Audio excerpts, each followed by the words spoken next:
nako diay si Martina Pirutso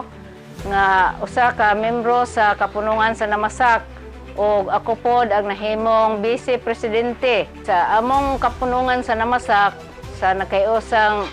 mag-uuma sa San Agustin para sa kinaiyahan. Nindot kayo ang tao nga moapil og kapunungan. Kay para na ho sa ako nga na membro sa kapunungan na ay makaabil ko sa mga kinahanglan abilonon ya maka para karon magamagama mi og mga banana chip unsa napod mi ginagmay kanang murag tangkugi ba di dako nagikatabang unsa sa panahon pod nga murag nay problema sa akong kaugalingon pagkangan nga nakoy kapunungan so nakoy kasumbungan sa akong mga panginahanglan nya ako po mga kauban mo tubag pod sa panginahanglan murabag mo muduyog pod sila unsay mga problema natong ipaabot unya magkahiyo sa mas dali man gud ang trabaho kung tabangan tanan mao na usa ka nakanindot sa kanang naa sa kapunungan kay og ikaw rang usa magbuad-buad sa init adtong trabaho iabot man kag kalay mas nindot yun nga ipaagi sa kapunungan atong pagtrabaho kay aron mas malambuon.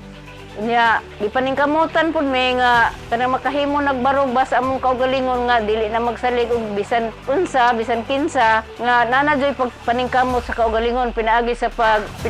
among nakatunan sa among kapunungan pinaagi sa mga meeting namo sa kada buwan na mga input nga ipaabot sa among presidente usa pod nga makagiya sa amo ang pagka-member sa kapunungan. Dako kayo ko og kalipay kay tungod sa among kapunungan nakat-on mi og himo og banana chip matag semana mag-process mi usa pod ug makatabang og process maka-apil ka sa pagluto napo kay murag percentage nga madawat nga murag silbing suho ba sa nimo nga naghago unsa among ibaligya pod ag uban amo pong isod sa kapunungan ag uban namo nga kita kay aron nga napoy pundo ang among kapunungan permanente. Sa ako pong katungod, mas ganahan ko magsige mig luto sa among banana chip. Ay ngano, kanang magkakita-kita bitaw may mga kauban, imbis kay sa unang mga panahon, dili may kaayo close, murag ning samot og ka-close nga magsige mig meet sa amo ang pagama sa production ja bisag murag hago nga trabaho murag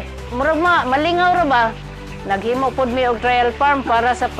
preserba sa mga binhi sa mga karaan nga mga humay ba kay murag nangawa na bitaw karang humay nag-practice pud mi og panghimo og konkoksyon para ipang-apply sa among mga tanom kay aron pod nga makuha-kuan ang among mga panggasto imbis ipalit og abono ipalit na laman og para sa pamilya nga mga kaayuhan. Nalipay ko kay para na dako jud tabang para nga masipti ang atong panlawas labi na namo naho nga idara na sa Namasak nagikahiusang mag-uuma para sa kinaiyahan. Mapasalamaton mi og dako sa among kapunungan ngadto kang Governor Aris Amontado ug sa Provincial Agriculture Office ni Ma'am Lisa Kirog ug sa atong lungsod ni Mayor Arthur ni Michael Duria ug sa iyang mga kaubanan sa LGU ug sa atong Municipal Agriculture Office ni Sir Jimmy Hayuma ug sa iyang mga kaubanan.